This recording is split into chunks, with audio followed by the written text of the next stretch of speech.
Board exam 2022 के लिए class 12 subject chemistry का चैप्टर नंबर 12 एल्डिहाइड कीटोन एवं कार्बोक्सिलिक अम्ल के मोस्ट इम्पोर्टेंट क्वेश्चन आपके सामने। इस साल बोर्ड एग्ज़ाम में एल्डिहाइड कीटोन एवं कार्बोक्सिलिक अम्ल वाला जो चैप्टर है वो 7 नंबर का है, अर्थात ये कितने अंक का है, 7 नंबर का। अब इस चैप्टर से किस प्रकार के क्वेश्चन पूछे जाएंगे वो आपके सामने। इस चैप्टर से लघुरात्मक प्रश्न आएंगे 2 और एक क्वेश्चन होगा 1.5 नंबर का। तो विशेष बात कि लघुरात्मक क्वेश्चन 2 आएंगे, कितने नंबर का, 1.5, अर्थात कुल कितने नंबर के हुए 3। और एक प्रश्न आएगा बड़ा निबंधात्मक, एक क्वेश्चन आएगा जो 4 नंबर का होगा। तो इस प्रकार से इस चैप्टर से कुल 3 क्वेश्चन पूछे जाएंगे जो कितने अंक के होंगे, 7 अंक के और 7 नंबर के होंगे। विशेष बात देखना, जो निबंधात्मक प्रश्न होगा उस प्रश्न में आपको आंतरिक विकल्प का ऑप्शन जरूर मिलेगा। आंतरिक विकल्प का मतलब है कि अथवा में दूसरा क्वेश्चन और आएगा। तो स्टार्ट करते हैं। क्वेश्चन नंबर 1 आपके सामने। फिर से रिपीट एक बात कि अति लघुरात्मक क्वेश्चन कितने आएंगे, चैप्टर से 2 आएंगे और एक क्वेश्चन कितने नंबर का, 1.5 नंबर का होगा। तो कुल कितने नंबर के हुए, 3।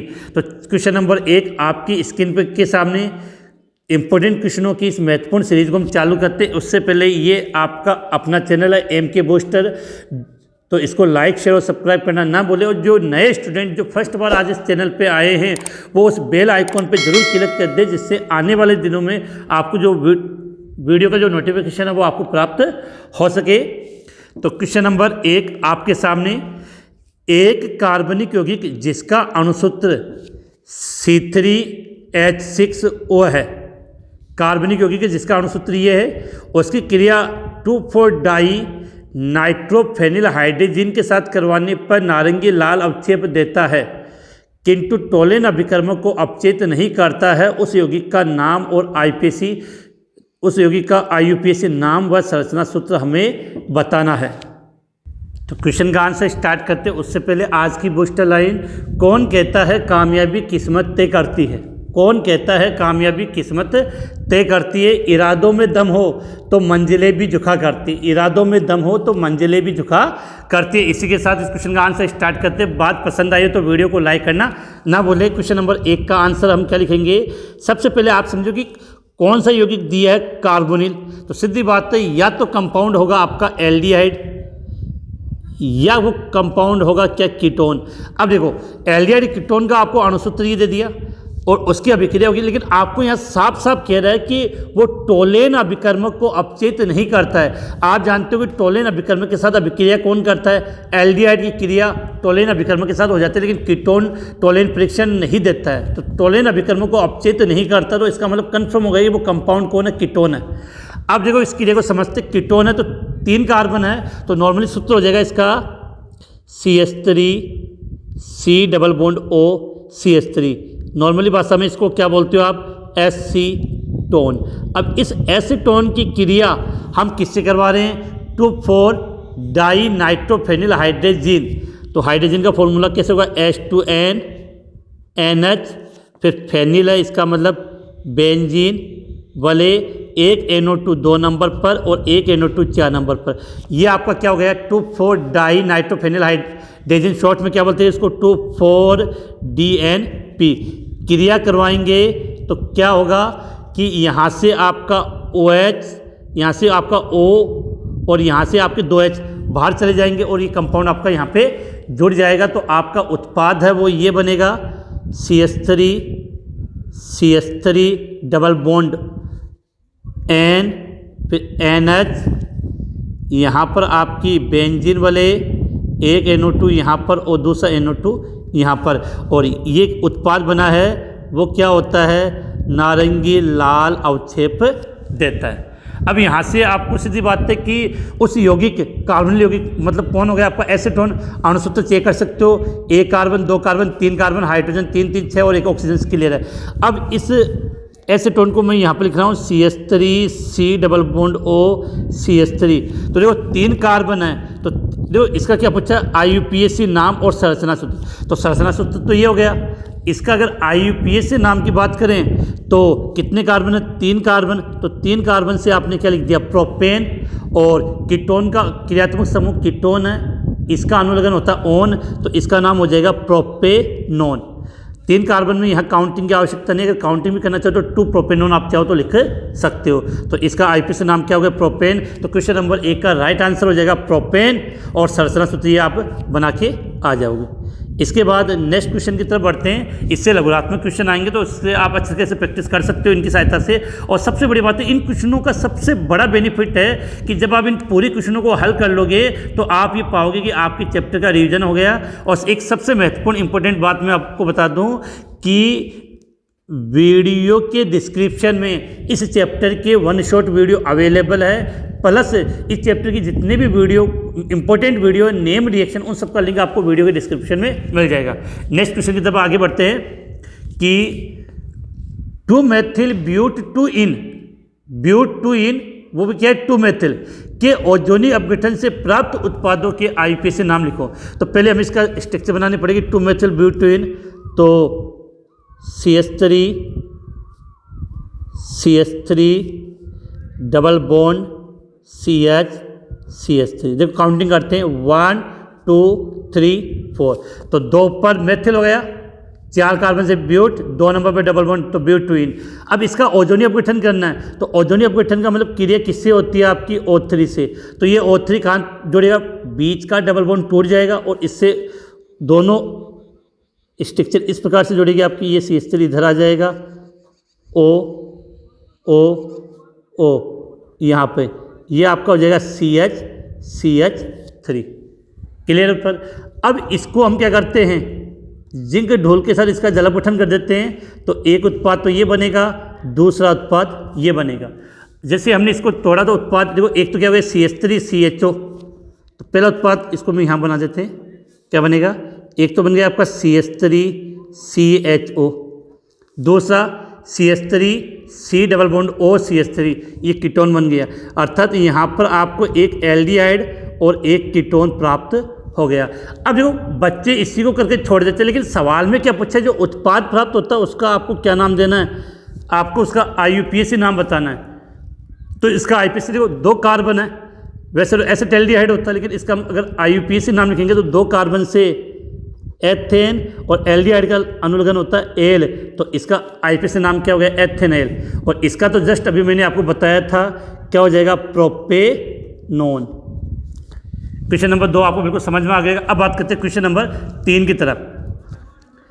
HCOOH, CH3COOH, ClCH2COOH को उनकी अम्लता के बढ़ते क्रम में व्यवस्थित कीजिए।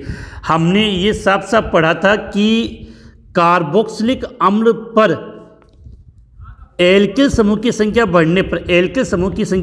बढ़ने पर उसकी अम्लता में क्या आती है? कमी आती है। उसकी अम्लता में क्या आती है? कमी आती है।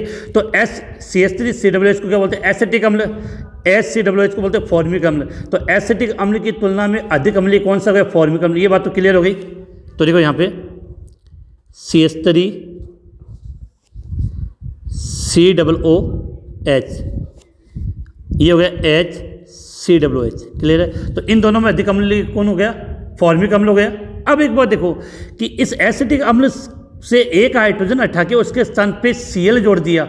जो Cl होता है वो -I प्रभाव दर्शाता है और बंद के इलेक्ट्रॉनों को अपनी ओर खींचता है, अर्थात अम्लता को बढ़ाता है। इसके कारण इस कंपाउंड की जो अम्लता है वो फॉर्मिक अम्ल से भी ज़्यादा हो गई। तो फॉर्मिक अम्ल से भी ज़्यादा अम्लीय कौन हो जाएगा? ClCH2COOH, क्लोरो एसिटिक अम्ल बोलते हैं इसको। तो ये इनकी अम्लता का बढ़ता क्रम। तो सबसे अधिक क्या नाम है इसका? क्लोरो एसिटिक अम्ल। ये क्या लिख दिया हमने? फॉर्मिक अम्ल। और यहाँ हो जाएगा आपका एसिटिक अम्ल। तो अगर इन तीनों की बात करें तो सबसे अधिक अम्ल कौन सा, अम्लीय पदार्थ कौन सा होगा? क्लोरो एसिटिक अम्ल, उससे कम फॉर्मिक अम्ल और सबसे कम एसिटिक अम्ल। तो ये क्वेश्चन नंबर 3 का आंसर हो चुका। अब चलते हैं क्वेश्चन नंबर 4 की तरफ। क्वेश्चन नंबर 4 आपकी स्क्रीन के सामने। पाई आबंध को दर्शाते हुए कार्बोनिल समूह का कक्षीय आरेख बनाइए। तो सबसे पहले आपको ये समझना है कि कार्बोनिल समूह के स्ट्रक्चर बनाते हुए इस प्रकार से बनती है C डबल बॉन्ड O, ये वैलेंसी। ठीक है। अब कार्बोनिल समूह में कार्बन और ऑक्सीजन के मध्य क्या होता है, द्विबंध। तो एक तो होता है सिग्मा बंध और दूसरा होता है पाई बंध। और कार्बोनिल समूह में जो कार्बन होता है उसमें संकरण कौन सा होता है, sp2 संकरण होता है। इसका मतलब हो गया कि इस कार्बन के 3 कक्षक, एक S और 2 P, ये तो संकरण में भाग लेते हैं और एक कक्षक शेष बचता है जिसके द्वारा पाई बंध का निर्माण होता है। तो इसके स्ट्रक्चर में इस प्रकार से बनाएंगे, ये कार्बन, ये कार्बन, ये O, ठीक है। तो इस कार्बन का एक असंकृत कक्षक इस ऑक्सीजन के असंकृत कक्षक के साथ ये पाई बंध का निर्माण करता है। ये आपका सिग्मा बंध, ये आपका सिग्मा बंध और ये आपका सिग्मा बंध, ठीक है। तो ये हो गए पाई आबंध को दर्शाते हुए कार्बन समूह का कक्षीय आरेख। और इसको अगर आपको और अच्छा समझना है तो आपकी स्क्रीन पे इसका एक बुक के अकॉर्डिंग जो डायग्राम है वो आपकी स्क्रीन के सामने आ गया। जो आपको अच्छा लगे आप वो बना के आ सकते हो। इसके बाद अब हम बात करते हैं क्वेश्चन नंबर 5। सोडियम बाइकार्बोनेट द्वारा कार्बोक्सिलिक अम्ल और फिनोल में विभेद कैसे करेंगे। तो सीधी सी बात है, आपको एक ही लाइन लिखनी है कि कार्बोक्सिलिक अम्ल सोडियम बाइकार्बोनेट के साथ क्रिया करके CO2 गैस उत्पन्न करता है, जबकि फिनोल क्रिया नहीं करता है। तो सीधा सा आंसर है कि आंसर लिखना चाहें कि कार्बोक्सिलिक अम्ल, क्या लिख रहे हैं कि कार्बोक्सिलिक अम्ल सोडियम बाइकार्बोनेट के साथ अभिक्रिया करके, कार्बोक्सिलिक अम्ल सोडियम बाइकार्बोनेट के साथ अभिक्रिया करके CO2 गैस उत्पन्न करता है। तो यहाँ तो हम इसकी पता लगा सकते हैं कार्बोक्सिलिक अम्ल का, लेकिन फिनोल सोडियम बाइकार्बोनेट के साथ अभिक्रिया नहीं करता है। तो क्वेश्चन नंबर 5 का आंसर आप समझ गए होंगे। इसके बाद हम बात करते हैं क्वेश्चन नंबर 6। कार्बोक्सिलेट आयन की अनुनादी संरचना बनाइए। तो पहले तो ये समझो कि क्वेश्चन नंबर 6 आपके सामने कार्बोक्सिलेट आयन की अनुनादी संरचना का आपको निर्माण करना है। तो कार्बोक्सिलेट आयन की हम बात करें तो इसका मतलब क्या होता है कि आप ये समझ सकते हो कि कार्बोक्सिलेट आयन की हम बात कर रहे हैं तो RCOOH, इसको हम क्या बोलते हैं, कार्बोक्सिलिक अम्ल। अब कार्बोक्सिलिक अम्ल से जब एक H+ या प्रोटॉन बाहर निकल गए तो ये जो स्ट्रक्चर आपकी शेष बचती है R बॉन्ड COO-, इस स्ट्रक्चर को हम क्या बोलते हैं, कार्बोक्सिलेट आयन। क्या कहेंगे इसको हम, कार्बोक्सिलेट आयन। और इसकी संरचना कैसे बनती है, ऐसे बनती है RC≡O।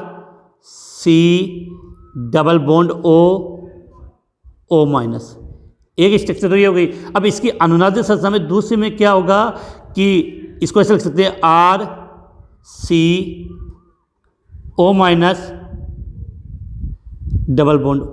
ये हो गई आपकी कार्बोक्सिलेट आयन की अनुनादी संरचना। ध्यान रखना कि कार्बोक्सिलेट आयन की अनुनादी संरचना में जो ऋणावेश होता है वो ऑक्सीजन परमाणु पे आता है। तो एक बार ऑक्सीजन ऋणावेश इस ऑक्सीजन परमाणु पे, दूसरी बार हमने उस पर रिप्रेजेंट कर दिया है। तो ये बन गई आपकी कार्बोक्सिलेट आयन की अनुनादी संरचना। इसके बाद क्वेश्चन नंबर 7 आपकी स्क्रीन के सामने।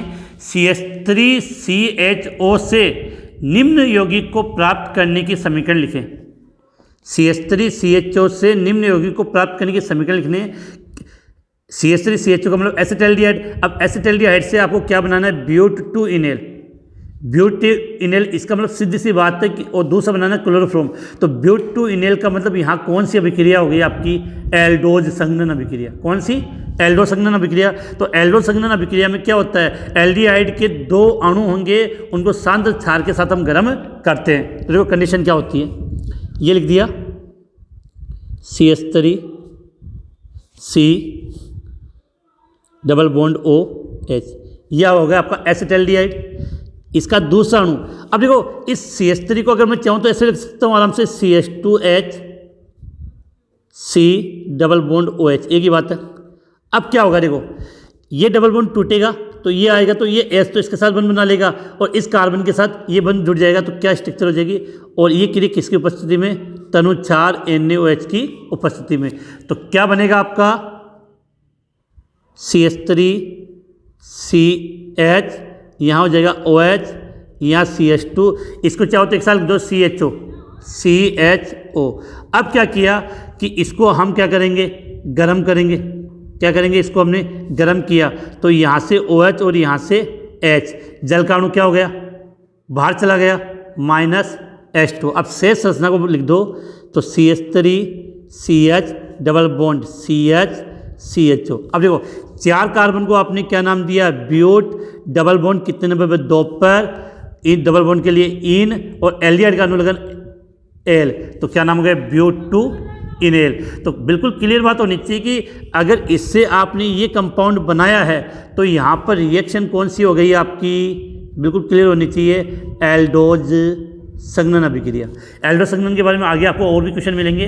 अगला है CH3CHO से आपको क्या बनाना है, क्लोरोफॉर्म। अब CH3CHO से अगर आपको क्लोरोफॉर्म बनाना तो यहाँ पे सीधी सी बात क्लियर होनी चाहिए, यहाँ पर आपको अभिक्रिया लिखनी है हेलोफ्रोम अभिक्रिया, या जिसको हम बोलते हैं हेलोफ्रोम परीक्षण। वो रिएक्शन आपको समझानी है। तो रिएक्शन कैसे होगी, देखो यहाँ पे।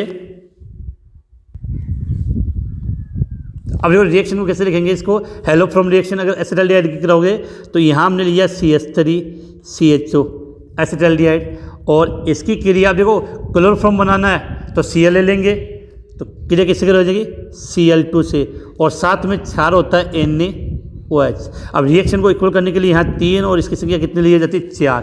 अब जब एसिटाल्डिहाइड को क्लोरीन और क्षार के साथ हमने क्या कर दिया, इसको गर्म किया तो यहाँ पर आपका CHCl3 plus 3 NaCl plus HCOONA plus 3H2O का निर्माण होता है, और ये आपका क्या बन गया, क्लोरोफ्रोम।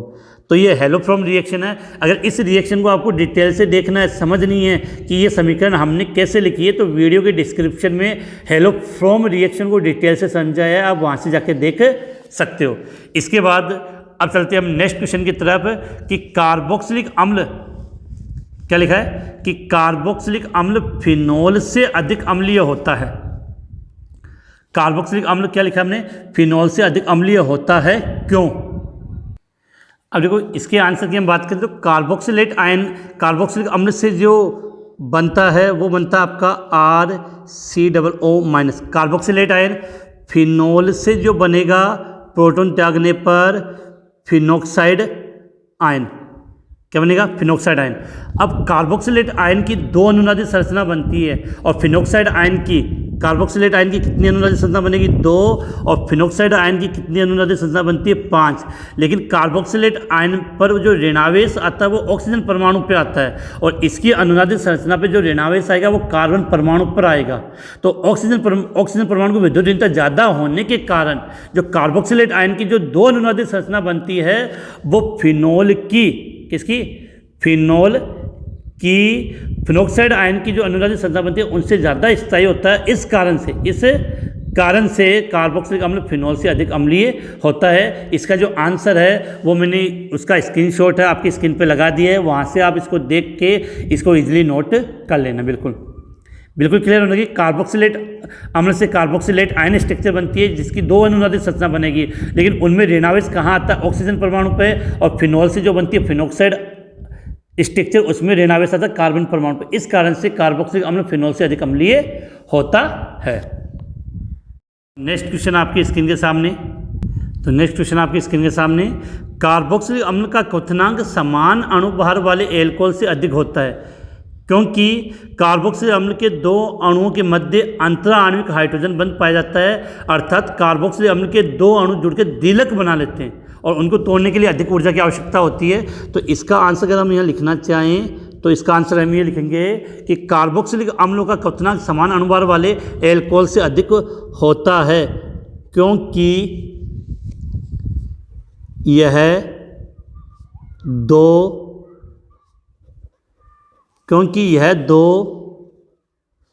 कार्बोक्सिलिक अम्लों के अणुओं के मध्य 2 कार्बोक्सिलिक अम्लों के अणुओं के मध्य पाए जाने वाले अंतरा आणविक अंतरा आणविक हाइड्रोजन आबंध बनने के कारण होता है। कोष्ठक में आप एक लाइन लिख सकते हो इसको, अर्थात कार्बोक्सिलिक अम्लों में अतिरिक्त दिलक बनते हैं। अतिरिक्त क्या बनते हैं? दिलक बनते हैं। इसके स्ट्रक्चर में आपको यहाँ रिप्रेजेंट कर दूँ, जैसे एक कार्बोक्सिलिक अम्ल को बनाया RC डबल बॉन्ड OH, दूसरे कार्बोक्सिलिक अम्ल को मैं बना यहाँ पे R, इधर O, इधर H, यहाँ डबल बॉन्ड O, तो इसमें तो हाइड्रोजन बंद ये बन जाएगा और इसमें हाइड्रोजन बंद ये बन जाएगा। अर्थात ये दो कार्बोक्सिलिक अम्ल जुड़कर एक दिलक का निर्माण कर लेते हैं। क्या बना? और ये कौन सा बंद हो गया आपका? हाइड्रोजन बंद। इसके कारण इसका जो क्वथनांक होता है वो समान अणुभार वाले किससे? एल्कोहल से अधिक होता है। नेक्स्ट क्वेश्चन, रिएक्शन आपकी कि सोडियम एसीटेट को, किसको? सोडियम एसीटेट को किसके साथ? सोडा लाइम के साथ गर्म करने पर क्या बनता है? बहुत इंपॉर्टेंट क्वेश्चन है। पहले मैं सीधा आंसर बता दूं आपको, बनेगा क्या? मेथेन। इसकी रिएक्शन समझते हैं। सोडियम एसीटेट का फॉर्मूला क्या होता है? CH3C double bond ON। किसके साथ गर्म करोगे इसको आप? सोडा लाइम के साथ। सोडा लाइम का फॉर्मूला क्या होता है? NaOH plus CaO। Soda lime का फॉर्मूला क्या होता है? NaOH plus CaOH। अब जो होता क्या है कि यहाँ से इतनी स्ट्रक्चर बाहर निकल जाती है, तो क्या बाहर निकल गया? Na2CO3 बाहर निकल गया। शेष क्या बचा? CH3 और H, तो CH4 बन गया। क्या बन गया? मेथेन बन गया। ये बोर्ड एग्जाम में पूछा हुआ क्वेश्चन है जो आपके सामने है कि सोडियम एसीटेट को सोडा लाइम के साथ गर्म करने पे क्या बनता है? तो मेथेन बनता है। रिएक्शन मैंने आपको समझा दी है। अब इसके बाद आपका नेक्स्ट क्वेश्चन है कि सोडियम एसीटेट के जलीय विलयन का विद्युत अपघटन करने पर क्या प्राप्त होता है? ये भी काफ़ी इंपॉर्टेंट क्वेश्चन है और ये भी बोर्ड एग्जाम में आया हुआ क्वेश्चन है। सोडियम एसीटेट के जलीय विलयन का विद्युत अपघटन करने पर हमें क्या प्राप्त होता है? तो रिएक्शन की हम बात करते हैं और इस रिएक्शन में ध्यान रखना कि इस रिएक्शन में हमें जो मुख्यतः प्राप्त होगा वो क्या प्राप्त होगा? एथेन। अब एथेन कैसे बनेगा उसके समीकरण में आपके सामने लिखता हूँ। तो समीकरण क्या होगी? देखो यहाँ पे सोडियम एसीटेट का फॉर्मूला आपको याद हो गया, CH3C डबल ONA, ये CH3COONA। मैं जिस प्रकार से लिख रहा हूँ उससे आपको अभिक्रिया इजीली याद हो जाएगी। इसका जलापठन करें तो HOH क्या कर रहे हैं? इसका विद्युत अपघटन। क्या किया? विद्युत अपघटन। तो समझने की बात है कि यहाँ से Na, यहाँ से OH, यहाँ से Na और यहाँ से OH, इसका मतलब 2NaOH यहाँ से क्या हो गया? बाहर निकल गया। 2NaOH यहाँ से बाहर निकल गया।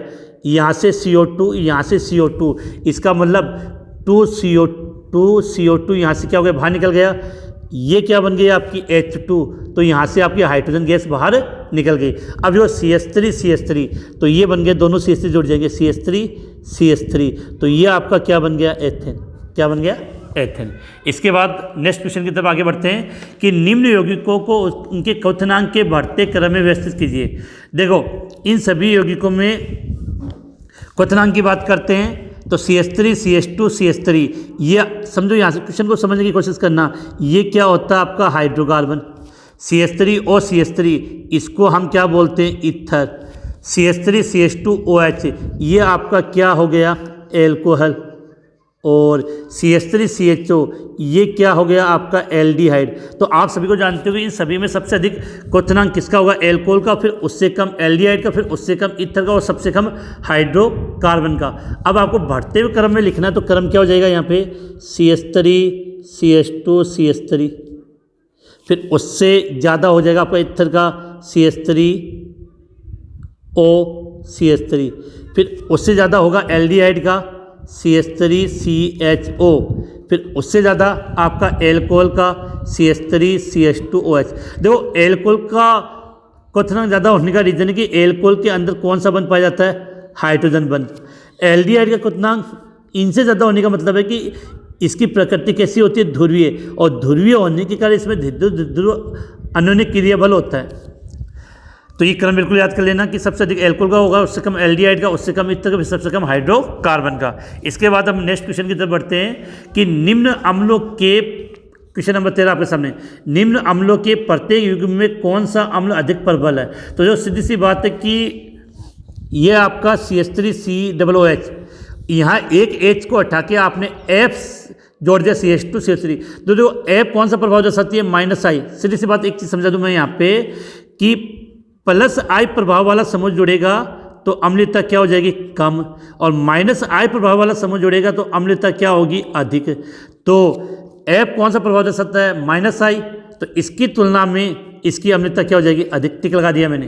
अगला FCH2COOH और ClCH2COOH। अब देखो ये भी -I प्रभाव दर्शाता है, ये भी -I प्रभाव दर्शाता है, लेकिन फ्लोरीन की विद्युत ऋणात्मकता क्लोरीन से ज़्यादा होती है। इस कारण से इन दोनों में अम्लता किसकी ज़्यादा होगी, इस कंपाउंड की। अगला कि इन दोनों कंपाउंड में आप गौर से देखोगे, ये अल्फा कार्बन, ये बीटा कार्बन, ये गामा कार्बन, इसमें फ्लोरीन कौन से कार्बन पे जुड़ी हुई है, गामा पे। इसमें फ्लोरीन कौन से कार्बन पे, बीटा कार्बन पे। तो कार्बोक्सिलिक अम्ल के जितने पास ये -I प्रभाव वाले समूह होंगे उसकी अम्लता उतनी ज़्यादा होती है। तो इसकी तुलना में ये फ्लोरीन यहाँ ज़्यादा पास में जुड़ी है, अर्थात इसकी अम्लता क्या होगी, ज़्यादा होगी। तो तीनों क्वेश्चन मैंने आपको यहाँ पे बता दिया। 13 में इस प्रकार क्वेश्चन बोर्ड एग्जाम में पूछ ले जाते हैं। फिर से एक महत्वपूर्ण बात बता दूं कि वीडियो के डिस्क्रिप्शन में काफ़ी महत्वपूर्ण चीज़ें आपको मिल जाएगी।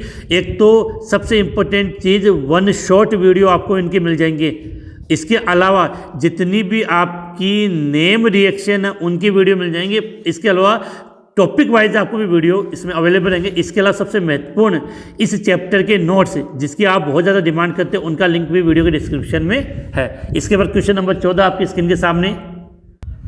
अब क्वेश्चन नंबर 14 आपके सामने, फॉर्मेलिन क्या है, इसका उपयोग लिखें। तो आप सभी जानते हैं कि फॉर्मेल्डिहाइड का 40% जलीय विलीन क्या कहलाता है, फॉर्मेलिन कहलाता है। तो यहाँ लिख सकते हो कि फॉर्मेल्डिहाइड का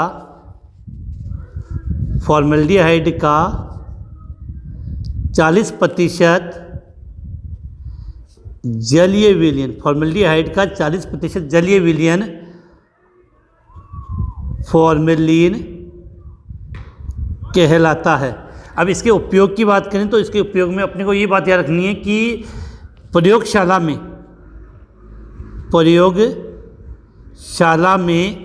प्रयोगशाला में जंतु व पादप प्रादस को रखने में, प्रयोगशाला में जंतु व पादप प्रादस को रखने के लिए जिस विलयन का हम प्रयोग करते हैं वो किसका बना होता है, फॉर्मेलिन का बना होता है। इसके बाद क्वेश्चन नंबर 15 आपके सामने कि कौन से कार्बोनिल यौगिक एल्डोज संघनन अभिक्रिया नहीं देते हैं। तो सीधी सी बात है कि यहाँ पर एक ही बात क्लियर होनी चाहिए, एल्डोज संघनन वो यौगिक देंगे जिनके पास अल्फा हाइड्रोजन होता है, वो एल्डोज संघनन देते हैं। और जिनके पास अल्फा हाइड्रोजन नहीं है, कौन सा हाइड्रोजन, अल्फा हाइड्रोजन होगा, वो कौन सी अभिक्रिया देगा, एल्डोज संघनन। तो क्वेश्चन पूछा कौन से कार्बोनिल यौगिक एल्डोज संघनन नहीं देते हैं, 2 ध्यान दीजिए। तो सीधी सी बात है कि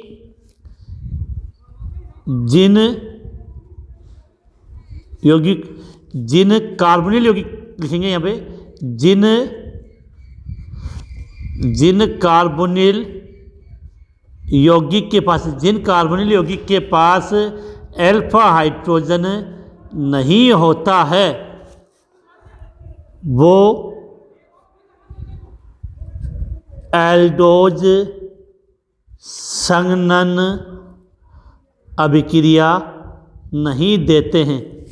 ठीक है। अब एक बात और, तो जिनके पास अल्फा हाइड्रोजन होगा वही एल्डोज संघनन देगा, और जिनके पास नहीं होता है वो कौन सी अभिक्रिया देते हैं, केनी-जारो अभिक्रिया। कौन सी अभिक्रिया, केनी-जारो अभिक्रिया। देखो एग्जाम्पल, एक तो गया HCHO फॉर्मेल्डिहाइड, एक बेंजीन वाले बना दो, और CHO बेंजल्डिहाइड, फॉर्मेल्डिहाइड बेंजल्डिहाइड। और भी अगर एग्जाम्पल लिखना चाहें तो CH3CHO।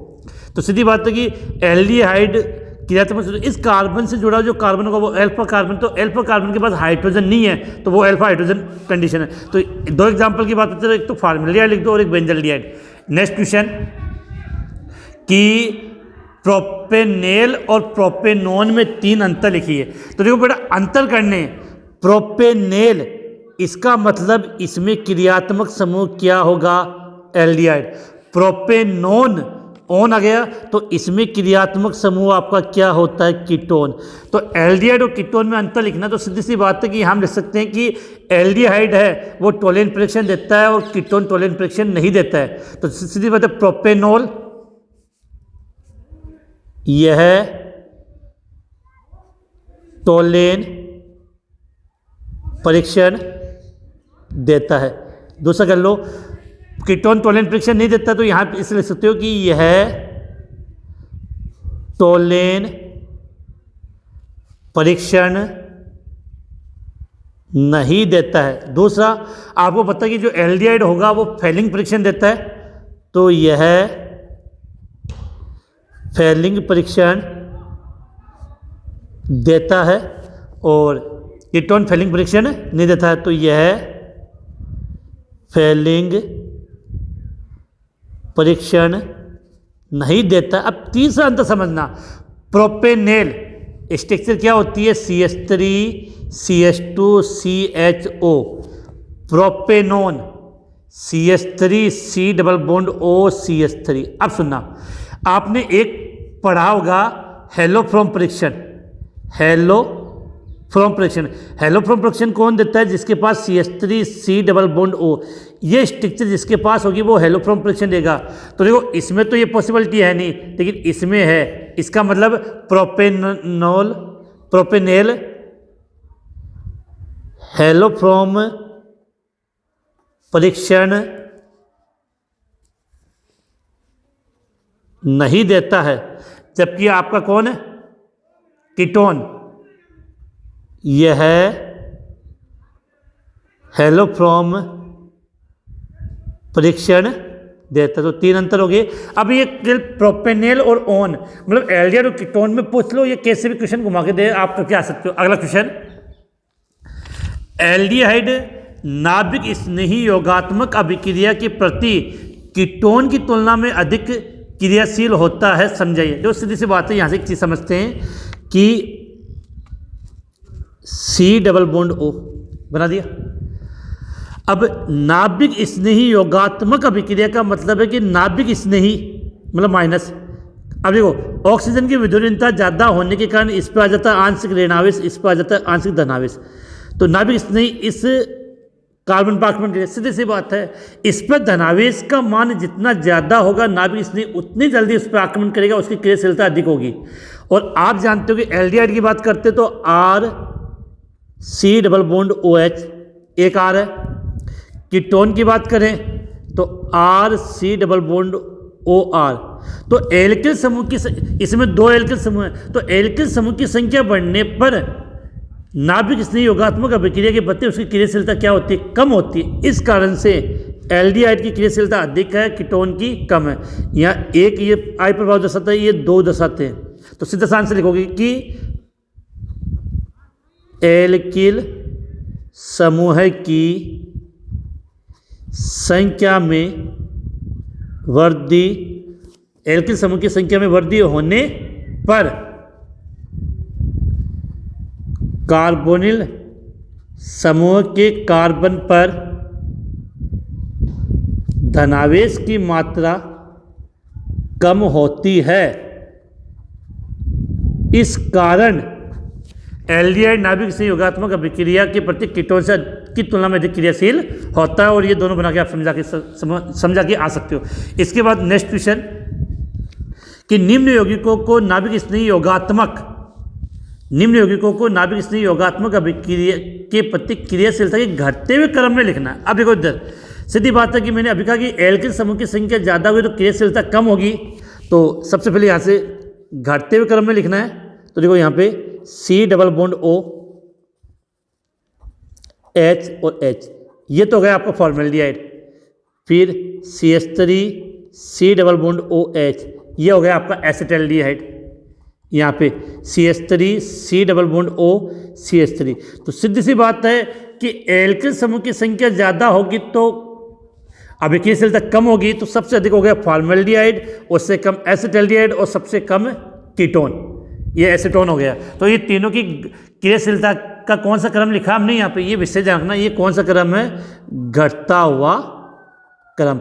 तो ये इस चैप्टर नंबर कौन सा, चैप्टर नंबर आपका 12 के लघुरात्मक क्वेश्चन मैंने करवा दिए। अब हम चलते हैं बड़े क्वेश्चन की तरफ। अगर अभी तक आपने वीडियो को लाइक नहीं किया तो लाइक जरूर कर दें और सब्सक्राइब करना ना भूलें, जिससे आने वाले वीडियो का नोटिफिकेशन आपको प्राप्त हो सके। तो ये थे लघुरात्मक क्वेश्चन। अब हम चलते हैं निबंधात्मक बड़े क्वेश्चनों की तरफ।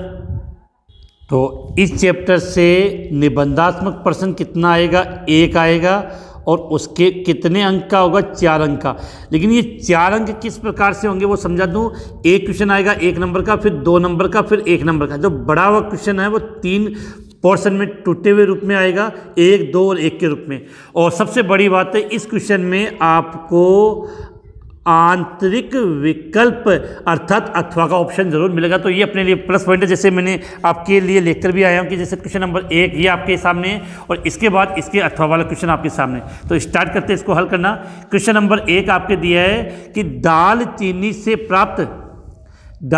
से प्राप्त एल्डिहाइड का नाम व रासायनिक सूत्र लिखें। तो पहली बात याद करें कि दालचीनी से जो एल्डिहाइड हमें प्राप्त होता है उसका नाम होता है सिनेमेल्डिहाइड। नाम लिख देता हूं मैं यहाँ पे, सिनेमेल्डिहाइड। दालचीनी से प्राप्त जो दालचीनी पौधा है उससे में जो एल्डिहाइड प्राप्त होता है उसका क्या नाम है, सिनेमेल्डिहाइड। इसके अगर स्ट्रक्चर की बात करें तो इसकी स्ट्रक्चर इस प्रकार से बनती है, बेंजीन वाले, फिर बेंजीन वाले के ऊपर CH, फिर डबल बॉन्ड CH, फिर CHO। इस कंपाउंड को हम बोलते हैं सिनेमेल्डिहाइड। काफ़ी अच्छा क्वेश्चन है, याद कर लेना। इसके बाद नेक्स्ट क्वेश्चन की बात है कि बेंजोल क्लोराइड से बेंजल्डिहाइड बनाना है। अब जो यहाँ पर आपको क्वेश्चन तब तक हल नहीं करना है जब आप समीकरण को नहीं पकड़ पाएंगे। बेंजोल क्लोराइड से बेंजल्डिहाइड बनाना, इसका मतलब ये सीधी सी अभिक्रिया रोजेंड-मुंड अभिक्रिया है। कौन सी अभिक्रिया होगी, रोजेंड-मुंड अपचयन अभिक्रिया। कौन सी अभिक्रिया होगी, रोजेंड-मुंड अपचयन अभिक्रिया। देखो इसको समझते हैं। बेंजोल क्लोराइड का फॉर्मूला क्या होता है, बेंजीन वाले के ऊपर C डबल बॉन्ड OCl, ये हो गया बेंजोल क्लोराइड। अब इसका हमें रोजेंड-मुंड अपचयन में क्या करते हैं, इसका अपचयन करना है। तो अपचयन के लिए कौन सी गैस होगी, हाइड्रोजन। किसकी उपस्थिति में, प्लेडिनिकत बेरियम सल्फेट की उपस्थिति में इसका अपचयन हो जाता है। तो क्या होगा, 2H तो एक H तो HCl के रूप में बाहर चला जाएगा, दूसरा H यहाँ जुड़ जाएगा। तो ये बेंजीन वाले CH एक H यहाँ जुड़ गया और HCl बाहर चला गया। तो क्या बन गया, बेंजोल क्लोराइड से आपका बेंजल्डिहाइड का निर्माण हो गया। अगला क्वेश्चन है एसीटोन से एसीटोन हाइड्रेजोन का निर्माण करना है। तो सीधी सी बात है कि इसमें एसीटोन की क्रिया किससे कराओगे, हाइड्रोजन से। हाइड्रोजन का फॉर्मूला क्या होता है, H2N NH2, 2 बार में लिख दो, NH2 NH2। अब देखो इस रिएक्शन को मैं यही समझा रहा हूँ। यहाँ लिखा मैंने CH3 double bond O, C double bond O, इधर CH3 ये हो गया एसीटोन। क्रिया किससे करवानी है इसकी, हाइड्रेजोन तो उत्पन्न हाइड्रोजन से। हाइड्रोजन का फॉर्मूला H2N NH2। तो क्या हुआ, यहाँ से 2H और यहाँ से O, जल का अणु बाहर निकल गया। तो उत्पाद क्या बन जाएगा, CH3 double bond N NH2। ये बन गया आपका एसीटोन हाइड्रेजोन। तो ये क्वेश्चन तभी आपको, इस प्रकार के क्वेश्चन आप तभी हल कर पाओगे जब आपको इस चैप्टर की जो रिएक्शन है वो मुँह जवानी याद हो। अगले क्वेश्चन की तरफ हम आगे चलते हैं। कार्बोक्सिलिक अम्ल का क्वथनांक समतुल्य द्रव्यमान वाले एल्डिहाइड की तुलना में अधिक होता है, क्यों। तो सीधी सी बात है कि अभी मैंने ऐसा क्वेश्चन हमने किसके लिए पढ़ा था, अगर उसके स्थान पर लिखा हुआ था एल्कोहल, तो सीधा सा रीजन आपको एक ही लिखना कि कार्बोक्सिलिक अम्ल होते हैं, उनके 2 अणु आपस में जुड़ के किसका निर्माण कर लेते हैं, दिलक का निर्माण कर लेते हैं। और ये दिलक बनता है वो वाष्प अवस्था में भी बनता है। इस कारण से कार्बोक्सी अम्ल का क्वथनांक जितने भी आपके एल्डिहाइड, कीटोन, अल्कोहल सबसे अधिक होता है। इस क्वेश्चन का आंसर मैंने आपको पहले भी बता दिया है। अब नेक्स्ट क्वेश्चन, तो या तो एग्जाम में इस प्रकार से जब अथवा में क्वेश्चन आता है तो या तो आप इस क्वेश्चन को कर सकते हो, या इसके अगला वाला जो क्वेश्चन है अथवा में किस प्रकार से आया उसकी हम बात कर लेते हैं। तो दोनों में से जो अच्छा लगे उसको ठंडे दिमाग से इसको कर सकते हैं। अगला अथवा में क्या है, वेनिला सेम, क्या लिखा मैंने, वेनिला सेम से प्राप्त एल्डिहाइड का, क्या बात की हमने, वेनिला सेम से प्राप्त एल्डिहाइड का नाम व रासायनिक सूत्र लिखना है। तो वेनिला सेम से प्राप्त एल्डिहाइड का नाम व रासायनिक सूत्र, तो जो कंपाउंड प्राप्त होता है वो होता है वेनिलीन। क्या है, वेनिलीन। वेनिला सेम से प्राप्त एल्डिहाइड कौन सा होता है, वेनिलीन। अब अगर हम इसके स्ट्रक्चर की बात करें तो स्ट्रक्चर में आपको बना दो, थोड़ी सी टफ है, CHO बेंजल्डिहाइड, या हमने क्या बना दिया, बेंजीन वाले, इसके बाद यहाँ पर जोड़ दिया OH और ये जोड़ दिया CH3। ये स्ट्रक्चर किसकी हो गई, वेनिलीन। याद कर लेना, ये क्वेश्चन मॉडल पेपर में भी दिया हुआ तो काफ़ी इंपॉर्टेंट है। वेनिला सेम किससे कौन सा एल्डिहाइड, वेनिलीन प्राप्त होता है। स्ट्रक्चर मैंने यहाँ पे बना दिए। अगला आपको क्वेश्चन दिया है कि निम्न को परिवर्तित करना है। एक तो बेंजीन से आपको बेंजल्डिहाइड बनाना है। अब बेंजीन से बेंजल्डिहाइड बनाने के लिए आपको रिएक्शन याद होनी चाहिए कि यहाँ कौन सी रिएक्शन है, नेम रिएक्शन। तो सीधी सी बात है कि बेंजीन से बेंजल्डिहाइड बनाना, तो यहाँ जो अभिक्रिया हमें काम में लेनी होती है वो है गाटरमान कोक या कोच अभिक्रिया इसको कहते हैं। और याद भी होगा आपने कैसे बनाया, तो ये रिएक्शन में समझा दो। आपने क्या किया, बेंजीन लिया, उस बेंजीन की क्रिया किससे, कार्बन मोनोऑक्साइड प्लस HCl से करवाई, किसकी उपस्थिति में, निर्जल AlCl3 की उपस्थिति में। तो यहाँ मान लेते हैं एक हाइड्रोजन है, तो क्या हो जाएगा, ये कंपाउंड इस प्रकार से आपका बन जाएगा, तो CHO। तो इस प्रकार के क्वेश्चन तभी कर पाओगे जब हमें ये पता हो कि गाटरमान कोक अभिक्रिया क्या है, इसमें क्या बनता है। तो जितनी भी नेम रिएक्शन है उन सब का लिंक वीडियो के डिस्क्रिप्शन में है, तो क्लास के बाद उसको जरूर देख लें। नेक्स्ट क्वेश्चन, एसिटैल्डिहाइड से एसिटैल्डोक्सिम, लास्ट में क्या बना, ऑक्सिम। तो ऑक्सिम कब बनता है, देखो ये क्लियर होना, ऑक्सिम कब बनता है, जब हम कार्बोनिल समूह की क्रिया किससे करवाएं, हाइड्रोक्सिल एमीन से। तो अब देखो एसिटैल्डिहाइड की अभिक्रिया किससे करवा दो, हाइड्रोक्सिल एमीन से। तो एसिटैल्डिहाइड का फॉर्मूला क्या हो गया, CH3 डबल बॉन्ड OH। ये क्या लिख दिया आपने, एसिटैल्डिहाइड क्रिया हाइड्रोक्सिल एमीन से, तो हो जाएगा H2NOH। तो यहाँ से 2H और यहाँ से O जल का अणु बाहर -H2O, ये जुड़ गया CH3H डबल बॉन्ड NOH। इसको हम क्या बोलते हैं, एसिटैल्डोक्सिम। क्या नाम दे दिया, एसिटैल्डोक्सिम। और ये हो गया आपका एसीटोन। तो इस प्रकार से ये रिएक्शन तभी याद होगी जब आपको एक एक रिएक्शन मुंह जबान याद हो। अब नेक्स्ट क्वेश्चन की तरफ बात करते हैं। एल्डिहाइड के अल्फा परमाणु की अम्लता का कारण बताइए। जो एल्डिहाइड हो या कीटोन हो, इनमें जो अल्फा कार्बन होता है वो अम्लीय प्रकृति दर्शाता है। तो इसका क्या कारण है ये पूछ रहा है यहाँ क्वेश्चन के अंदर। तो क्वेश्चन का आंसर कैसे, तो एल्डिहाइड की बात करें तो एक चीज़ यहाँ से समझते, कार्बोनिल समूह लिखते हैं कि C double bond OH।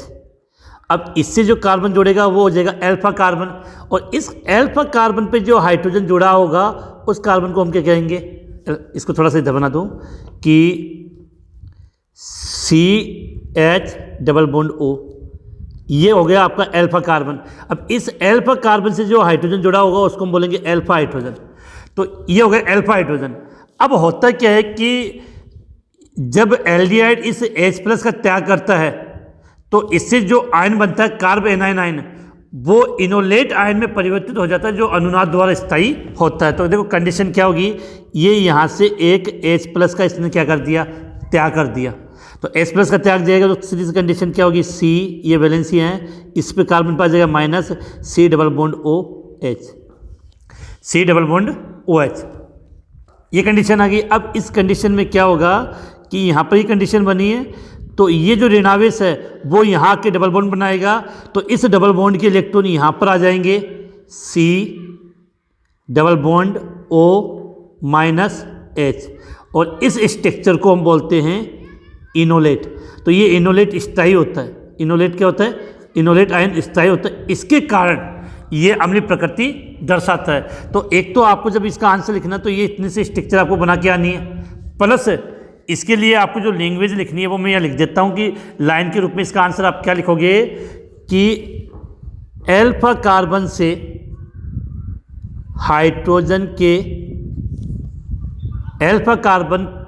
Hydrogen के हटने से मध्यवर्ती कार्ब एनायन बनता है। ये बन गया कार्ब एनायन, मध्यवर्ती कार्ब एनायन बनता है जो अनुनाद द्वारा स्थायी होकर इनोलेट आयन बनाता है। जो अनुनाद द्वारा स्थायी होकर क्या बनाता है? इनोलेट आयन बनाता है। तो निबंधात्मक क्वेश्चन में पहला हो गया। ऐसे में 3-4 क्वेश्चन काफ़ी इंपॉर्टेंट क्वेश्चन लेकर आया हूँ। इन सभी को आप हल कर लोगे तो आपको ये एहसास होगा कि आपका चैप्टर आपकी मुट्ठी में है। नेक्स्ट क्वेश्चन आपके स्क्रीन के सामने, निम्न को अम्लीयता के बढ़ते हुए क्रम में लिखना है। तो जो हमने सीधे से एक ही बात सीखी थी कि कार्बोक्सिलिक अम्ल पर एल्किल समूह जुड़ने पर अम्लीयता के मान में कमी आती है। अम्लीयता के मान में कमी हो तो जितना ज़्यादा एल्किल समूह होगा उसकी अम्लीयता उतनी कम होगी। अब देखो फॉर्मिक अम्ल H है, एसिटिक अम्ल में एक एल्किल समूह है, इसमें इससे 2 एल्किल समूह जुड़ा है, इसमें इससे 3 एल्किल समूह जुड़ा है। तो इसकी अम्लीयता सबसे कम, फिर उससे कम ये, उससे ज़्यादा ये, और सबसे ज़्यादा अम्लीय कौन सा होगा? Formic acid. तो देखो इसको A दे दिया, इसको B लिख दिया, इसको C दे दिया और इसको मैंने क्या नाम दे दिया? D। ठीक है, तो अब इन चारों में सबसे अधिक अम्लीय ये है और सबसे कम ये। तो इसको हम इस प्रकार से यहाँ क्रम में लिख सकते हैं, सबसे कम अम्लीय D, उससे कम अम्लीय, उससे अधिक अम्लीय C, उससे अधिक अम्लीय आपका B और सबसे अधिक अम्लीय A। मैंने तो यहाँ आपको ABCD के रूप में लिखा, लेकिन आपको एग्जाम में कंपाउंड लिख कराना या स्पेस कम है, इस कारण से अगला क्वेश्चन की हम बात कर लेते हैं। नेक्स्ट क्वेश्चन की कि निम्न यौगिकों का IUPAC नाम लिखें। ये काफ़ी मेहनत लगती है इस प्रकार के इंपॉर्टेंट क्वेश्चन बनाने में और उसको हल करवाने में। तो अगर वीडियो बिल्कुल थोड़ा बहुत भी आपको पसंद आए तो अपने जितने भी साथी हैं उनको ज़रूर शेयर करें। अब नेक्स्ट, निम्न यौगिकों का IUPAC नाम लिखें। काफ़ी सिंपल कंपाउंड है। अब जो ऐसे कंपाउंड का अगर हमें IUPAC नाम लिखना तो हमें इनका सूत्र आना चाहिए। एसीटोन, तो एसीटोन का फॉर्मूला क्या होता है? CH3 C double bond O CH3। तो इसका IUPAC नाम मैंने शुरुआत में भी बताया था, तो इसका IUPAC नाम क्या हो जाएगा? प्रोपेनोन। अब फॉर्मेल्डिहाइड, फॉर्मेल्डिहाइड का फॉर्मूला क्या होता है? HCHO। A कार्बन है तो A कार्बन को आप क्या बोलते हो? मेथेन। एल्डिहाइड का अनुलग्न मेथेनेल। अगला एसिटैल्डिहाइड CH3 CHO, 2 कार्बन है तो इसका IUPAC नाम हो जाएगा एथेनेल। अगला दिया फॉर्मिक अम्ल, फॉर्मिक अम्ल का फॉर्मूला HCOOH। जो एक कार्बन को मेथेन बोलते हैं और इनका अनुलग्न होता है ओइक, तो नाम हो गया मेथेनोइक अम्ल। एक बात और बता दूं, इस प्रकार के इतने सिंपल कंपाउंड के नामकरण बोर्ड एग्जाम में पूछे गए, तभी मैं ये लिख कर आया हूँ आपके लिए। अगला है एसीटेट आयन की अनुनादी संरचना बनाइए। अगर आपको पता हो तो इस चैप्टर के शुरुआत में हमने कार्बोक्सिलिक अम्ल की अनुनादी संरचना या कार्बोक्सिलेट आयन की अनुनादी संरचना बनाई, तो सेम उसी के अकॉर्डिंग इसकी बनेगी। यहाँ मैं फिर से बना देता हूँ CH3, इसको ऐसे लिखेंगे CH3 C double bond O minus. ये क्या हो गया आपका? Acetate ion. इसकी अनुनादी संरचना बनेगी तो दूसरा क्या हो जाएगा? CH3 CO minus double bond O। और तीसरा इनका मिला जुला का संकर रूप दिखाना चाहें तो CH3 COO dash dash dash dash dash 1/2 minus 1/2 minus. ठीक है, इसके बाद ये क्वेश्चन हो गया बिल्कुल काफ़ी। तो कभी कभार जो अथवा में जो बड़े क्वेश्चन आते हैं वो इतने ईजी आते हैं कि बहुत ईजिली आप इनको कर सकते हो। बिल्कुल 4 में से 4 नंबर आप यहाँ पे इजीली ला सकते हो। इसके बाद इसके अथवा वाली क्वेश्चन की बात करते हैं कि निम्न को अम्लता के बढ़ते हुए क्रम में लिखें।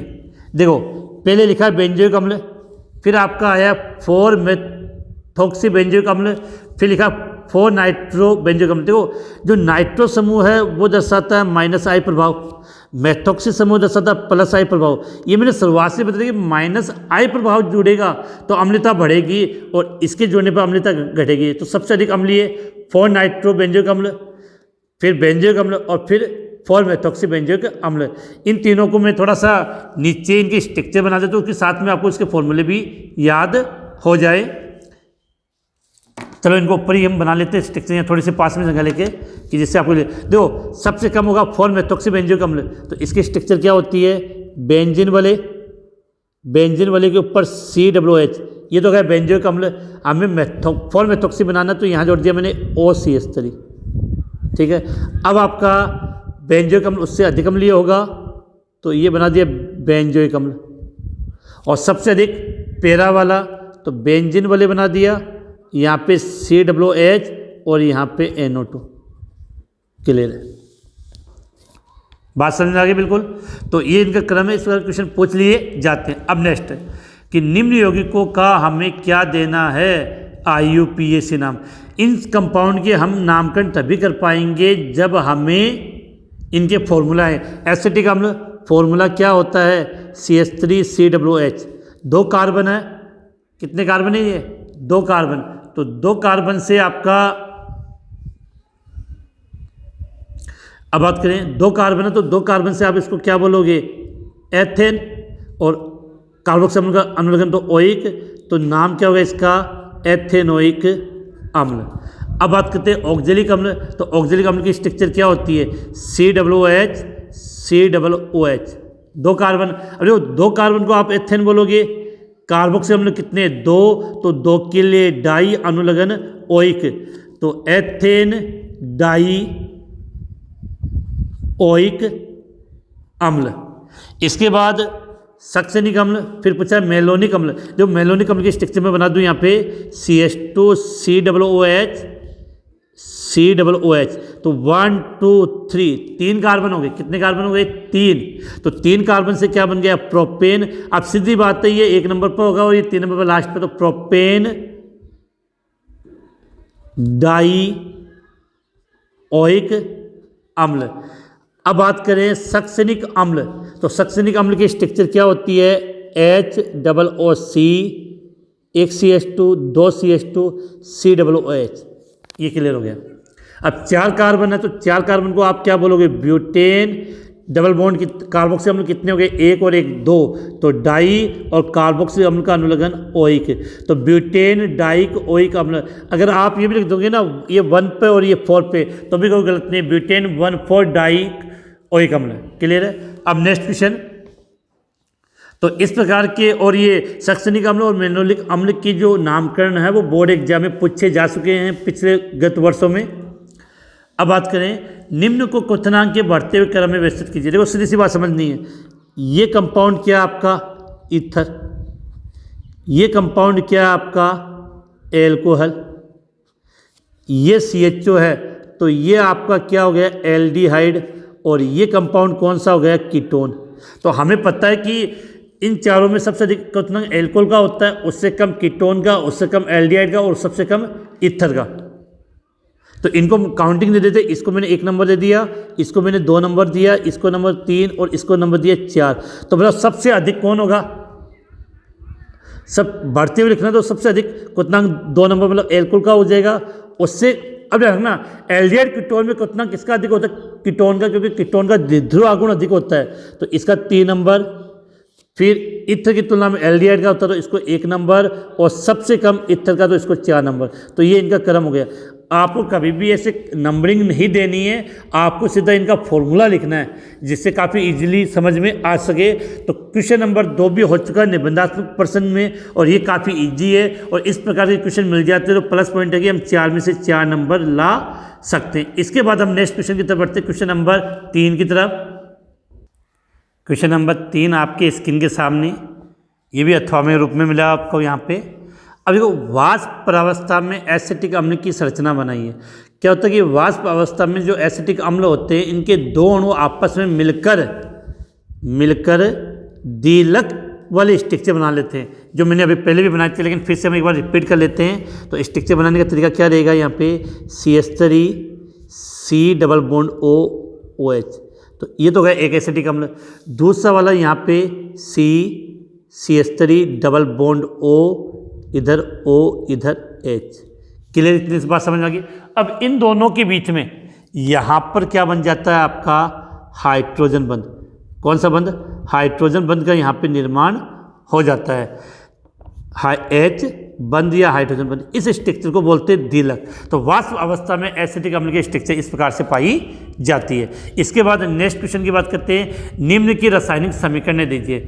सबसे इंपॉर्टेंट चीज़ बता दूँ, इस चैप्टर अपनी ऑर्गेनिक केमिस्ट्री में चैप्टर नंबर 10, 11, 12 और 13, इन चारों चैप्टर में सबसे ज़्यादा जो नेम रिएक्शन है वो इसी चैप्टर में है और थोड़ी टफ भी है। तो इसमें नेम रिएक्शन कौन से दिए, क्लीमिंसन अपचयन अभिक्रिया और स्टीफेन अपचयन अभिक्रिया। तो जितने भी नेम रिएक्शन है मैंने कहा कि उन सभी का लिंक वीडियो के डिस्क्रिप्शन में, तो आप जाके डिटेल से उनको देख कर समझ के याद कर सकते हो। इसके बाद हम यहाँ पे इसके नेक्स्ट क्वेश्चन की तरफ आगे बढ़ते हैं कि बेंजोइक अम्ल फिडेलक्राफ्ट अभिक्रिया क्यों नहीं दर्शाता है। तो सीधी सी बात है कि बेंजोइक अम्ल की अगर हम बात करना चाहें तो बेंजीन वाले के ऊपर COOH, ये हो गया बेंजोइक अम्ल। लेकिन ये जो कार्बोक्सिलिक अम्ल होता है वो -I प्रभाव दर्शाता है। क्या दर्शाता है, -I प्रभाव। और -I प्रभाव के कारण यहाँ पर जो इलेक्ट्रॉन घनत्व है, बेंजीन वाले पर इलेक्ट्रॉन घनत्व काफ़ी कम हो जाता है, जिसके कारण ये फिडेलक्राफ्ट अभिक्रिया नहीं दर्शाता है। और इसका आंसर चाहे तो मैं यहाँ पे लिख देता हूँ कि बेंजोइक अम्ल, क्या लिखेंगे, बेंजोइक अम्ल, आंसर क्या लिखेंगे वो लिख देते हैं यहाँ पे कि बेंजोइक अम्ल में -I प्रभाव के कारण, बेंजोइक अम्ल में -I प्रभाव के कारण वलय पर इलेक्ट्रॉन घनत्व बहुत कम हो जाता है। इस कारण से ये फिडेलक्राफ्ट अभिक्रिया नहीं दर्शाता है। अगला है रासायनिक परीक्षण द्वारा एल्डिहाइड और कीटोन में कैसे विभेद करेंगे। तो इसको आप सीधी सी बात याद रखनी है कि जो एल्डिहाइड होता है वो एक तो आपका क्या देता है, टोलेन परीक्षण। दूसरा एल्डिहाइड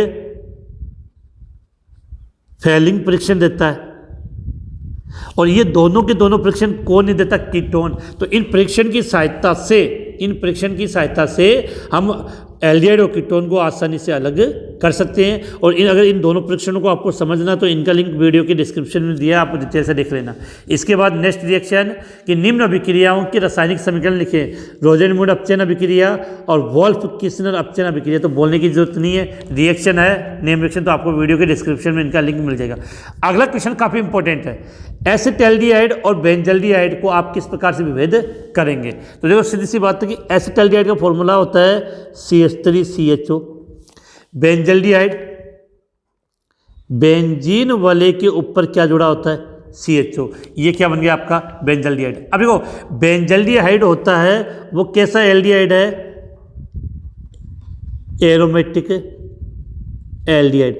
अब आपको एक बता दूं कि जो फेलिंग परीक्षण है वो केवल एलिफेटिक, और जो एसिटैल्डिहाइड CHO ये किस प्रकार का एल्डिहाइड है, एलिफेटिक एल्डिहाइड। तो जो यहाँ से आप सीधे लिखोगे कि फेलिंग परीक्षण के द्वारा, किसके द्वारा, क्योंकि फेलिंग परीक्षण एरोमेटिक एल्डिहाइड नहीं देता है, तो लिख सकते हो फेलिंग परीक्षण के द्वारा इनको हम अलग कर सकते हैं। और इसको अगर लैंग्वेज में लिखना चाहो तो इसका आंसर से लिखोगे कि एसिटैल्डिहाइड फेलिंग परीक्षण देता है, जबकि बेंजल्डिहाइड जो क्या है एरोमेटिक एल्डिहाइड है वो फेलिंग परीक्षण नहीं देता है। अर्थात एल्डिहाइड के भी दो रूप, एलिफेटिक और एरोमेटिक। तो एरोमेटिक एल्डिहाइड है वो फेलिंग परीक्षण आपका नहीं देता है। इसके बाद नेक्स्ट क्वेश्चन की तरफ हम आगे बढ़ते हैं। नेक्स्ट क्वेश्चन आपके सामने 4 में पहला कौन सा है, एरोमेटिक कार्बोनिल यौगिकों की नाभिक स्नेही योगात्मक अभिक्रिया के प्रति क्रियाशीलता काफ़ी कम होती है, क्यों। देखो आप सभी ये बात जानते हो कि कार्बोनिल यौगिकों की मुख्य अभिक्रिया कौन सी होती है, नाभिक स्नेही योगात्मक अभिक्रिया, लेकिन एरोमेटिक इसके प्रति कम क्रियाशील होते हैं। इसके 2 रीजन होते हैं। जो क्वेश्चन का आंसर जब भी लिखेंगे तो पहला हम लिखेंगे कि एरोमेटिक कार्बोनिल यौगिकों की नाभिक स्नेही योगात्मक अभिक्रिया के प्रति क्रियाशीलता काफ़ी कम होती है, क्योंकि इसका पहला आंसर तो आप ये लिखोगे इसका कि पहला पॉइंट कि एरिल समूह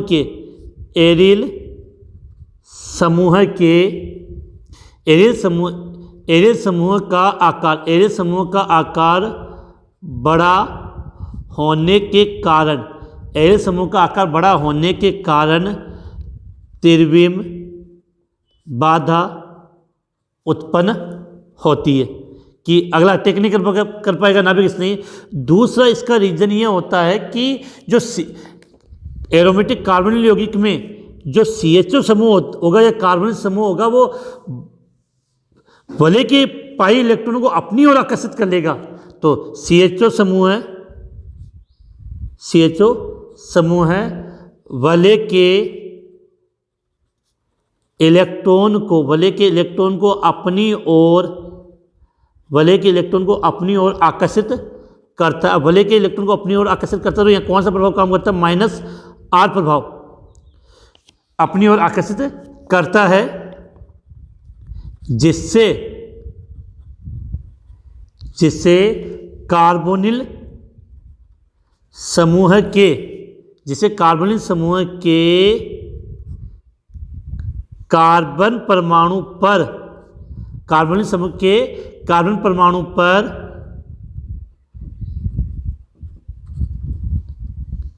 धनावेश में कमी आ जाती है, और धनावेश जितना ज़्यादा होगा तभी तो नाभिक स्नेही आक्रमण कर पाएगा। तो इस क्वेश्चन का आंसर ये हो जाएगा। इसके बाद इसके नेक्स्ट क्वेश्चन की तरफ हम आगे देखते हैं कि निम्न को समझाइए। एल्डो संघनन और हेल्ड-पोलार्ड जेलेंस्की रिएक्शन, ये दोनों रिएक्शन काफ़ी इम्पोर्टेंट है बोर्ड एग्जाम के हिसाब से, और विशेषकर एल्डो संघनन। तो इन नेम रिएक्शन है तो इनका लिंक आपको वीडियो के डिस्क्रिप्शन में मिल जाएगा। इसके बाद नेक्स्ट क्वेश्चन आपके सामने है कि एरोमेटिक कार्बोनिल, नेक्स्ट क्वेश्चन क्या है कि गिरनार अभिकर्मक द्वारा एथेनोइक अम्ल आप किस प्रकार प्राप्त कर सकते हो, समीकरण लिखो। तो जो इसके लिए क्या होता है कि गिरनार अभिकर्मक की क्रिया हम कार्बन मोनोऑक्साइड से करवा देते हैं। तो देखो कार्बन मोनोऑक्साइड का फॉर्मूला का मतलब C+O कार्बन मोनोऑक्साइड होगी। इसकी अभिक्रिया गिरनार अभिकर्मक से तो CH3MgX बंध सदैव यहाँ से टूटेगा, यहाँ इस X के स्थान पर मैंने Cl ले दिया, क्लियर है। अब यहाँ से ये डबल बॉन्ड टूटेगा तो इस कार्बन से ये जुड़ गया और इस O से ये जुड़ जाएगा, तो CH3COMgCl। सीधी सी बात है कि CH3 यहाँ से टूट गया, इस कार्बन के साथ CH3 जुड़ गया और इस O के साथ MgCl जुड़ गया। अब क्या किया, इसका आपने क्या कर दिया, जल अपघटन, जल के साथ क्रिया, तो ये अलग हो जाएगा। H को आप यहाँ पे जोड़ दो तो CH3C+OOH, ये आपका क्या बन गया, एथेनोइक अम्ल। क्या बन गया, एथेनोइक अम्ल। अब इस क्वेश्चन का जो अथवा वाला पोर्शन हम उसकी बात करते हैं। अब अथवा में क्या क्वेश्चन है कि कार्बोक्सिलिक अम्ल के कार्बोनिल समूह होते हुए भी नाभिक स्नेही योगात्मक अभिक्रिया नहीं देते। देखो कार्बोनिल समूह की मुख्य अभिक्रिया कौन सी थी, नाभिक स्नेही योगात्मक अभिक्रिया। जब आप कार्बोक्सिलिक अम्ल, किसकी बात कर रहे हैं हम, कार्बोक्सिलिक अम्ल RC+O यहाँ पे OH, तो ये कौन सा समूह होगा, कार्बोनिल समूह। तो कार्बोनिल समूह होते हुए भी ये नाभिक स्नेही योगात्मक अभिक्रिया नहीं देता है, क्यों? तो इसका रीजन है कि कार्बोक्सिलिक अम्ल से कार्बोक्सिलेट आयन बनता है, जिसमें अनुनाद होने के कारण C और O में आंशिक द्विबंध के गुण वो कम हो जाते हैं, जिसके कारण ये नाभिक स्नेही योगात्मक अभिक्रिया के प्रति कम क्रियाशील होता है या नहीं दे पाता। तो इसका आंसर हम यहाँ पर लिख देते हैं कि कार्बोक्सिलिक अम्ल या कार्बोक्सिलेट आयन दोनों की अनुनाद के कारण, दोनों के अनुनाद के कारण C व O के मध्य द्विबंध के लक्षण कम हो जाते हैं, जिसके कारण ये नाभिक स्नेही योगात्मक अभिक्रिया के प्रति कम क्रियाशील होता है। अगला क्वेश्चन, केनिजारो और हेलोफ्रोम अभिक्रिया। तो नेम रिएक्शन, तो इनका लिंक वीडियो के डिस्क्रिप्शन में मिल जाएगा, देख लेना। एक चीज़ बता दूं, केनिजारो, जो केनिजारो अभिक्रिया उन एल्डिहाइड में होती है जिनमें अल्फा हाइड्रोजन नहीं होता है, अर्थात जो एल्डिहाइड एल्डो संघनन नहीं देते वो कौन सा क्या देंगे, केनिजारो अभिक्रिया। Example formaldehyde C6H5CHO benzaldehyde. Haloform reaction भी इंपॉर्टेंट है। हेलोफ्रोम रिएक्शन कौन देगा, तो हेलोफ्रोम अभिक्रिया कौन देगा जिसमें मेथिल कीटोन अर्थात CH3C डबल बॉन्ड ओ समूह होता है, वो कौन देता है, हेलोफ्रोम अभिक्रिया। इन रिएक्शनों को वीडियो के लिंक में डाल दिया गया है, वहाँ पे इजीली इनको समझा गया है, वहाँ से आप देख सकते हो। इसके बाद हम बात करते हैं कि सम संख्या युक्त कार्बोक्सिलिक अम्लों के गलनांक विषम कार्बन युक्त कार्बोक्सिलिक अम्लों से अधिक होते हैं। मतलब कहने का मतलब है कि जैसे एक में कार्बन की संख्या 4 है, एक में कार्बन की संख्या 5 है, तो इसमें कार्बन की संख्या किस में आ गई, सम, इसमें कार्बन की संख्या क्या हो गई, विषम। तो जो सम संख्या वाले कार्बोक्सिलिक अम्ल होते हैं उनका क्वथनांक विषम वाले से अधिक होता है। क्यों, तो इसका एक छोटा सा रीजन है कि यहाँ से हम लिख देते तो इस तरह अच्छा रहेगा कि सम संख्या युक्त, क्या लिखा है, सम संख्या युक्त कार्बोक्सिलिक अम्ल, सम संख्या युक्त कार्बोक्सिलिक अम्ल होते हैं वो क्रिस्टल जालक में अच्छी तरह से निबिड़ संकुलित हो जाते हैं। तो सीधा से याद करना, इसका रीजन क्या रहेगा कि सम संख्या युक्त कार्बोक्सिलिक अम्ल क्रिस्टल जालक में अच्छी तरह से निबिड़ संकुलित हो जाते हैं, जिसके कारण इनका गलनांक विषम वाले से अधिक होता है। अब इसका एक लास्ट क्वेश्चन नंबर 5 जो आपकी स्क्रीन के सामने, क्वेश्चन नंबर 5 आपके सामने, निम्न को परिवर्तित कीजिए।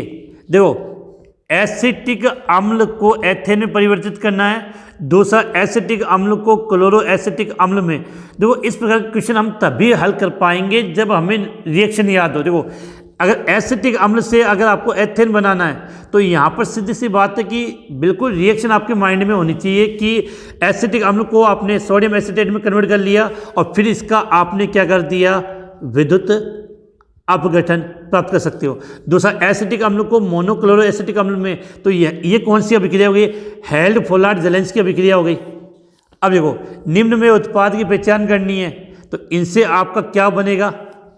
और इसके बाद सेम अगला क्वेश्चन है, निम्न रासायनिक अभिक्रियाओं को उत्पाद में परिवर्तित कीजिए।